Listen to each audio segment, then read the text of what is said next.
Nyongkolan adalah sebuah tradisi lokal di Lombok, di mana sepasang pengantin diarak beramai-ramai seperti seorang raja menuju rumah atau kediaman sang pengantin wanita.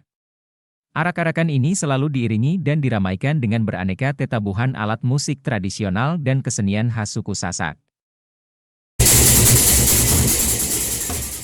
Nyongkolan adalah sebuah kegiatan adat yang menyertai rangkaian acara dalam prosesi perkawinan atau pernikahan pada suku Sasak di Lombok, Nusa Tenggara Barat.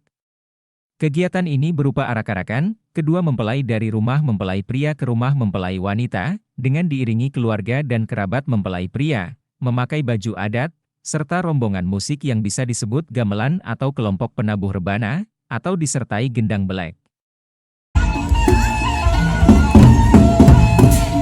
Tujuan dari prosesi ini adalah untuk memperkenalkan pasangan mempelai tersebut ke masyarakat, terutama pada kalangan kerabat maupun masyarakat di mana mempelai perempuan tinggal, karena biasanya seluruh rangkaian acara pernikahan dilaksanakan di pihak mempelai laki-laki.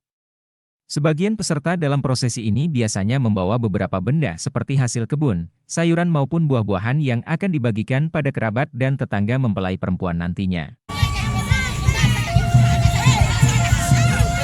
Hingga saat ini nyongkolan masih tetap dapat ditemui di Lombok, iring-iringan yang menarik masyarakat untuk menonton karena suara gendangnya ini biasanya diadakan selepas zuhur di akhir pekan. Apabila Anda melakukan perjalanan antar kota di Lombok, maka bersiaplah untuk menghadapi kemacetan insidental akibat nyongkolan yang dapat Anda temui sepanjang jalan, apabila di akhir pekan tersebut banyak digelar pernikahan.